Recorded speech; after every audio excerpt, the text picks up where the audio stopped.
చర్చకు ఉంచి చర్చలో అన్ని పార్టీల అంగీకారంతో ఏకగ్రీవ తీర్మానం చేసుకొని గవర్నర్ గారి ద్వారా రాష్ట్రపతి గారికి పంపినటువంటి అంశాలన్నీ కూడా తెలంగాణ సమాజానికి అందరికీ తెలుసు, ఇది బహిరంగ రహస్యం. ఇక్కడ కొన్ని రాజకీయ పార్టీలు బలహీన వర్గాల మీద మొసలిక నీరు కారుస్తూ తమ ఉనికి కోల్పోతుందనేటువంటి ఆలోచనతోటి అవకాశం తీసుకొని ఈరోజు రాజకీయపరమైన విమర్శలు చేస్తూ ఉన్నారు. నేను అడుగుతా ఉన్నా స్పష్టంగా, కాంగ్రెస్ పార్టీ ప్రభుత్వం పక్షాన మేము చేయాల్సినటువంటి ప్రతి ఒక్క స్టెప్పు, ప్రతి ఒక్క కార్యక్రమాన్ని న్యాయబద్ధంగా, చట్టబద్ధంగా, శాసనబద్ధంగా అన్ని రకాల కార్యక్రమాలు నిర్వహించినాము.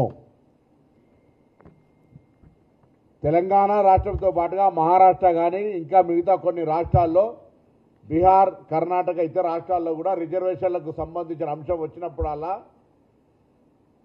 ఇందిరా సహాని కేసు, అదేవిధంగా కృష్ణమూర్తి 7 బెంచ్ జడ్జిమెంట్ను ఉదాహరణ చూపెట్టి దేశంలో ఉన్న ప్రతి హైకోర్టు కూడా 50% మించొద్దు అనేటువంటి ఒక బార్డర్ను చూపిస్తున్నటువంటి విషయం బాధ్యత గల ప్రతిపక్షాలకు కూడా తెలుసు. దాన్ని అధిరోహించి దాని యొక్క ఆ బ్రేక్ 50% అధిగమించి రిజర్వేషన్లు తేవాలనే ప్రక్రియ కొద్దీ తెలంగాణ ఎంపైరికల్ డాటాతోటి సుప్రీంకోర్టులో ప్రముఖ అడ్వకేట్లు అయినటువంటి అభిషేక్ సింఘ్వి గారు లాంటి వాళ్ళని కూడా ఏర్పాటు చేసుకొని ప్రభుత్వం తరఫున అన్ని వాదనలు, మా దగ్గర ఎంపైరికల్ డాటా ఉంది, మా దగ్గర గ్రామాన తిరిగి సమాచారాన్ని సేకరించుకున్నాం, రాజ్యాంగంలో 154 ఆర్టికల్ 4 ద్వారా ఈరోజు వ్యవస్థలో ఒకవేళ మీ దగ్గర సమాచారం ఉన్నట్టయితే మీరు ముందుకు పోవచ్చని చెబుతున్నటువంటి సందర్భం ప్రకారంగా ఈరోజు మేము రిజర్వేషన్లను పెంచుకుంటున్నామని చెప్తున్నప్పటికీ కూడా వాద ప్రతిపాదనలు విని ఈరోజు 50%కు పరిమితి దాటద్దంటున్నటువంటి సందర్భం ఒకవైపు అయితే, నేను అడుగుతున్న ప్రతిపక్షాలను ఇలా భారతీయ జనతా పార్టీతో సహా, టీఆర్ఎస్ పార్టీతో సహా ఇంత పెద్ద ఆర్గ్యుమెంట్స్ కోర్టులో జరిగినాడు. నేను అనేక సందర్భాలు ఇంప్లీడ్ కమ్మన్నా, మీ పార్టీ ఒపీనియన్ చెప్పమన్నా, ఫ్లోరా చౌదరి ఎట్లయితే సపోర్ట్ చేసిరో వచ్చి కోర్టులో కొట్లాడండి, ఇలా ఈ 42% నిలవడానికి కొరకు అని అడిగితే పార్టీ పరంగా జారి పడితే నవ్వాలనేటువంటి పక్కన గోడ పక్కన నిల్చొని కోర్టులో కొట్టేస్తూ ఉంటుంటే మీరు పండుగ చేసుకున్నటువంటి రాక్షస ఆనందాన్ని పొందేటువంటి మీరు ఇవాళ బలహీన వర్గాల గురించి మాట్లాడుతూ ఉన్నారు.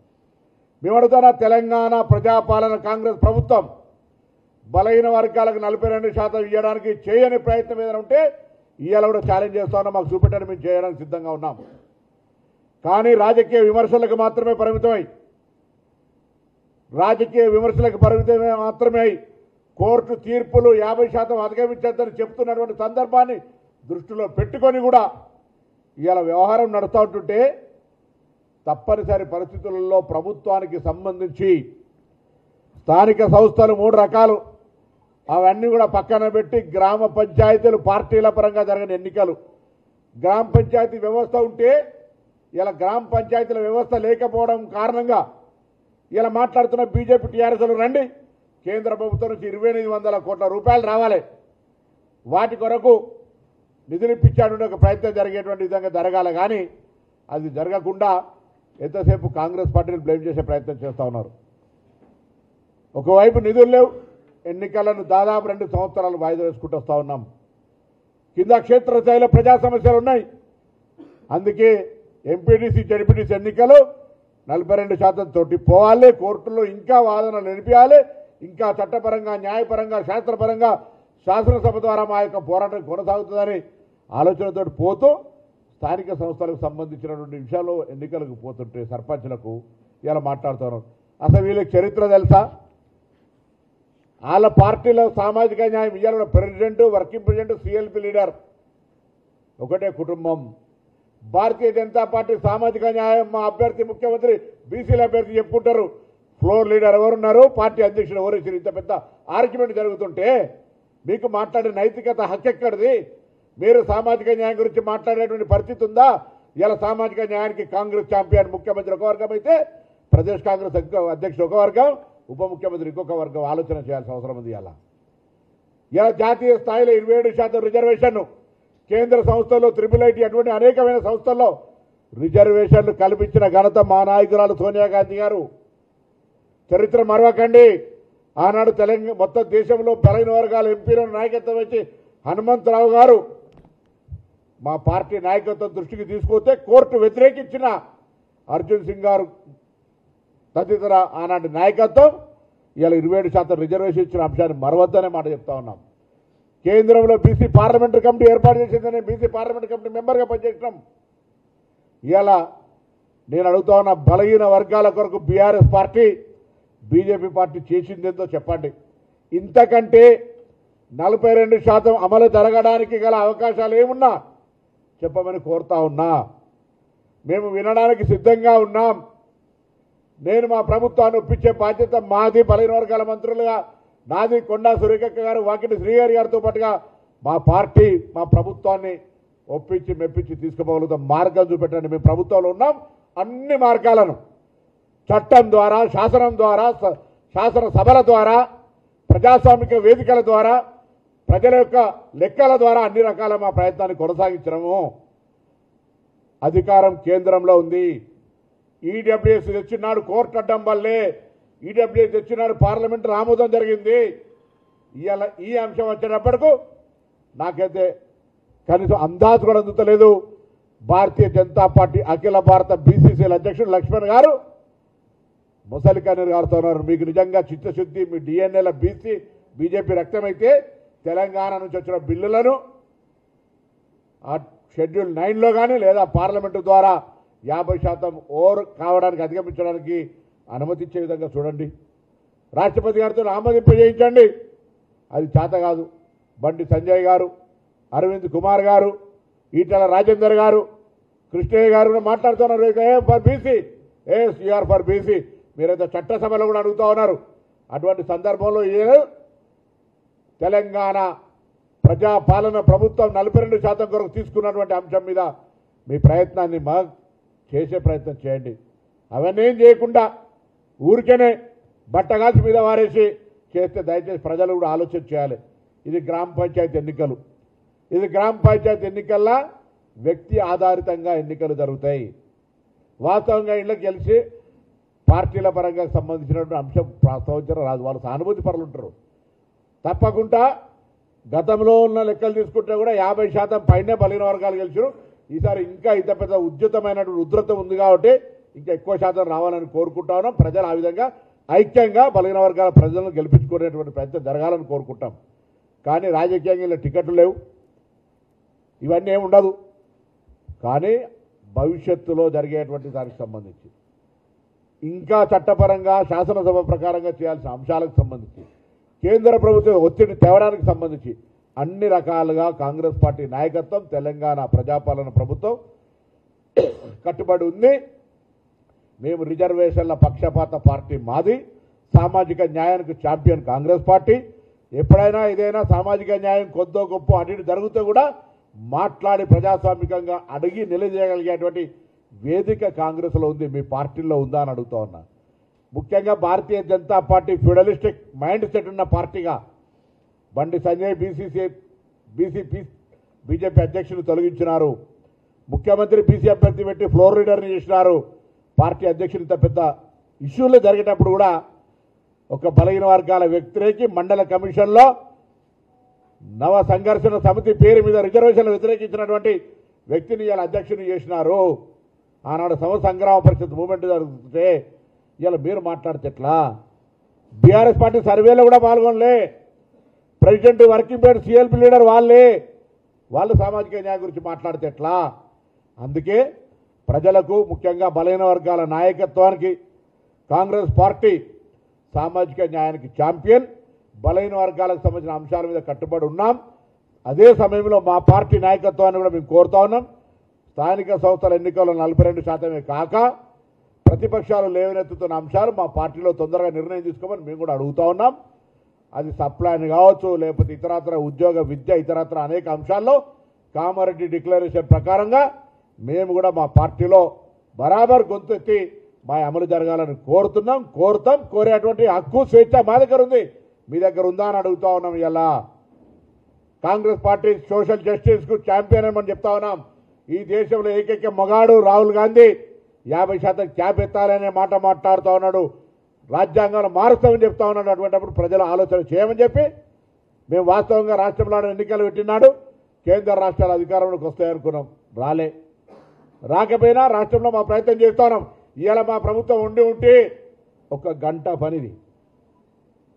అదే చెప్తాను, మళ్ళా కూడా తప్పకుండా భవిష్యత్తులో గతంలో ఎన్నడైతే బీజేపీ కులగణనకు కూడా వ్యతిరేకించిందో, రాహుల్ గాంధీ గారి పోరాటంతో కులగణన చేయడానికి ఒప్పుకున్నారు. మళ్ళీ ఈరోజు రాసి పెట్టుకొని తప్పకుండా ఇవాళ 50% క్యాప్ ఎత్తేయడానికి బీజేపీ అడ్డం పడుతూ ఉంది. షెడ్యూల్ 9లో చేర్చడానికి బీజేపీ అడ్డం పడుతూ ఉంది. దానికి బీఆర్ఎస్ ఒత్తాస పలుకుతుంది. కానీ ఒకరోజు వస్తుంది, ఇవాళ 27 నవంబర్ 2025 మళ్ళొక రోజు తప్పకుండా వస్తుంది. కాంగ్రెస్ పార్టీ క్యాప్ ఎత్తేస్తుంది. దేశవ్యాప్తంగా జితనే ఆబాది ఉత్తనే ఇచ్చేదారి కార్యక్రమాన్ని చేస్తుంది అనే విశ్వాసాన్ని తెలంగాణ ప్రజలు ఉంచుకోవాలని కోరుతా ఉన్నాం. బీసీ సంఘాలకు కూడా చెప్తా ఉన్నాం, దయచేసి కోర్టులో ఫైట్ జరిగేటప్పుడు మీరు ప్రత్యక్ష సాక్షులు రండి.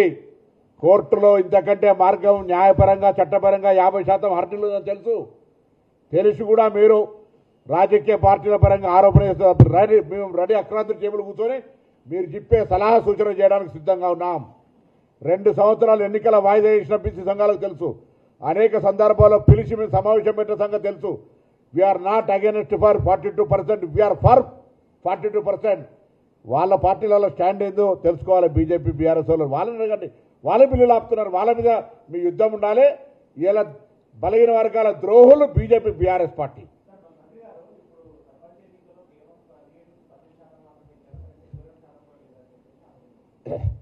శాతాలకు సంబంధించిన అంశంకు సంబంధించి పంచాయతీరాజ్ ప్రిన్సిపల్ సెక్రటరీ గారు, పంచాయతీరాజ్ కమిషనరు,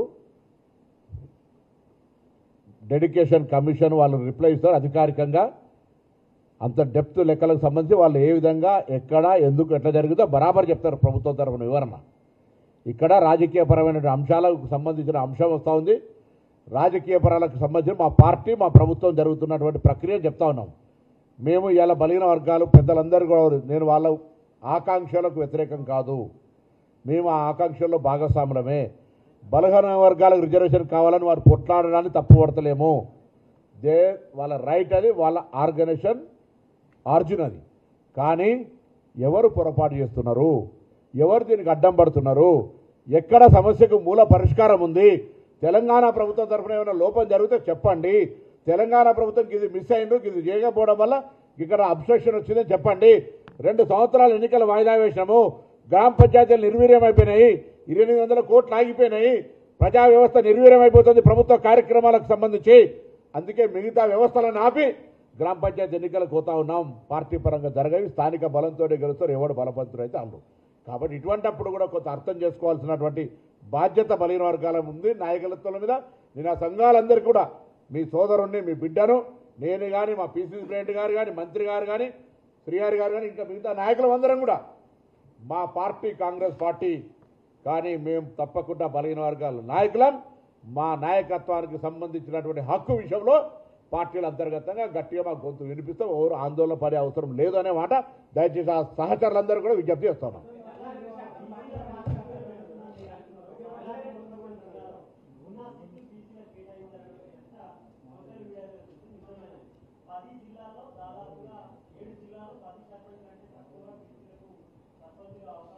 రాజ్యాంగంలో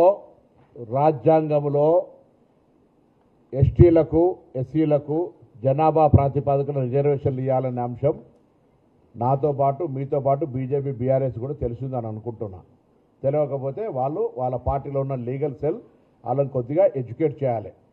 2, షెడ్యూల్డ్ ఏరియాలలో కంప్లీట్గా 100% ఎస్టీలకు రిజర్వేషన్ ఉన్నటువంటి కారణంగా నెంబర్ డిఫరెన్స్ వస్తుంది. అది కూడా లోక జ్ఞానం, వాళ్ళ కనీసం బుద్ధి జ్ఞానం ఉండాలి. అవి కూడా లేకుండా ఓన్లీ పొలిటికల్గా, నేను అంటే సర్వేలో కూడా పాల్గొన్నోడు మాట్లాడితే ఏమర్థం ఉంది? నువ్వు బీసీ ముఖ్యమంత్రి అని, బీసీ సిఎల్పి లీడర్ ఇయ్యండి, బీసీ పార్టీ అధ్యక్షుడు ఇయర్, నీకు మాట్లాడే హక్కు ఎక్కడిది? మాట్లాడితే నేను మాట్లాడాలి కాంగ్రెస్ పార్టీని. నేను ప్రయత్నం చేసినా, నా ప్రయత్నంలో లోపం ఏమంటే చెప్పమని అడుగుతున్నా. అధికారంలో ఫైల్ పెండింగ్ ఇవ్వాల్సిన కేంద్ర ప్రభుత్వం ఉన్నది. ఫైల్ నీ దగ్గర పెట్టుకొని నన్ను అడుగుతున్నావు ఎందుకు? కొద్ది రోజులు మైనార్టీల పేరు మీద వీళ్ళు ముస్లింలకు ఇతర రిజర్వేషన్ లాపిన బిల్లు చట్టం జీవో నెంబర్ 9 తెచ్చినా పర్ఫెక్ట్ తెచ్చినామని చెప్పిన రామచంద్రరావు ఎక్కడ వేయండు? కోర్టులో నేను అడిగిన అనేక మీ ముందంటే ఇదే కాంతి భవన్ల ప్రెస్ కాన్ఫరెన్స్ ప్రభుత్వం తరఫున పార్టీ తరఫున అయ్యా న్యాయస్థానానికి వస్తుంది కేసు. ఎవరో కొంతమంది ఫండమెంటల్ రైట్ రాజ్యాంగంలో ఎక్కడో హక్కులు ఉల్లంఘన జరగకుండా మన హక్కులను ఉల్లంఘన చేయడానికి కోర్టు కేసులు ఇస్తా ఉన్నారు. రండి ఆర్గ్యుమెంట్ చేయమంటే ఎక్కడ ఉన్నారు మీరంతా? మీకు మాట్లాడే రైట్ ఎక్కడిది?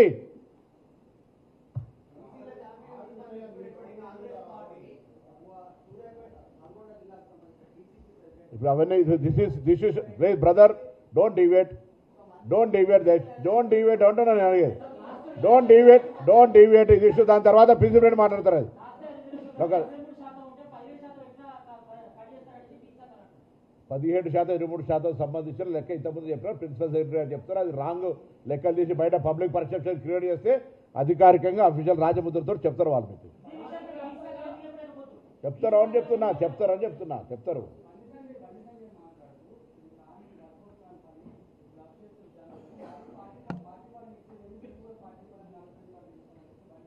అరే ఇప్పుడు ఆ బ్లఫో గిఫో ఎందుకయ్యా బాబు? నేను మళ్ళీ చెప్తున్నా, ఆనరబుల్ మినిస్టర్ ఫర్ హోమ్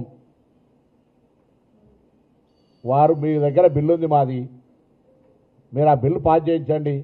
మీరు కూడా మా బలహీన వర్గాల బిడ్డనే, కేంద్రంలో మంత్రి ఉన్నావు, కిషన్ రెడ్డిని మాట నడవనిస్తున్నాడా కేసీఆర్ గారు? వాళ్ళిద్దరు కలిసి నిన్ను గొంతు ఇప్పరిస్తున్నా లేదా నాకు తెలియదు.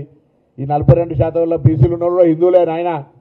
నువ్వు హిందుత్వం కావాలి, ఆ హిందువులే వాళ్ళ కొరకన్నా కొట్లాడేదానికి వాళ్ళు కూడా హిందువులే. మళ్ళీ ఇన్నేమని అనుకొని పరిశాన్ అయ్యావు. హిందువులే కాబట్టి వాళ్ళ కొరకన్నా కొట్లాడిన ఆయన నువ్వు ఇంతే ఏమనంటే జయశ్రీరావుడు వీళ్ళందరూ అనేటోళ్ళే. గుళ్ళలకు పోయేటోళ్ళు వీళ్ళే. అమ్మల్ని ఎల్లవ తల్లిని పెద్దమ్మ తల్లిని మడలేను లేకపోతే ఇక ఈ దేవతలన్నీ మొక్కేటోళ్ళు వీళ్ళే. వాళ్ళ కొరకు చేయగలిగితే చెయ్యి. నమస్కారం. చలో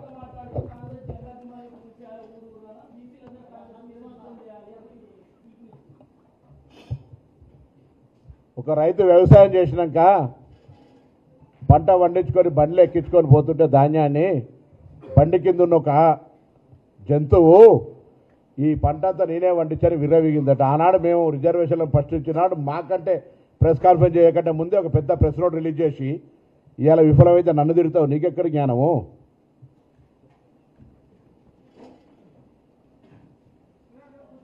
హిట్ టీవీ యాప్ ఇందులో short news, live news, entertainment shows, movies, digital magazines తో పాటు మీ జిల్లా వార్తలను కూడా ఫ్రీగా చూడొచ్చు. ఇంకెందుకు ఆలస్యం? వెంటనే హిట్ టీవీ యాప్ ని డౌన్లోడ్ చేసుకుని ఫ్రీగా ఎంటర్టైన్మెంట్ పొందండి. Hit TV app. Hit TV app. Please download hit TV app. Hit TV app ని ఫ్రీగా డౌన్లోడ్ చేసుకుని ఎంజాయ్ చేయండి. మీకు నచ్చిన ఎంటర్టైన్మెంట్ కోసం హిట్ టీవీ యాప్ ని ఫ్రీగా డౌన్లోడ్ చేసుకుని ఎంజాయ్ చేయండి. హిట్ టీవీ యాప్ ని డౌన్లోడ్ చేసుకుని ఆస్వాదించండి, ఆశీర్వదించండి. ఇంతమంది సెలబ్రిటీలు హిట్ టీవీ యాప్ ని డౌన్లోడ్ చేసుకోండి అని చెప్తున్నారంటే ఎంత మంచి యాప్ ఆలోచించండి. అమెరికా అమెరికాలో చదవాలనుకునే వాళ్ళకి విశ్వసనీయమైన పేరు మన శౌర్య కన్సల్టెన్సీ. UK లో 1 year masters, UK లో 1 year masters, 2 years work permit up to 5 years visa. Contact Saurya Consultancy. Contact 89851 89851.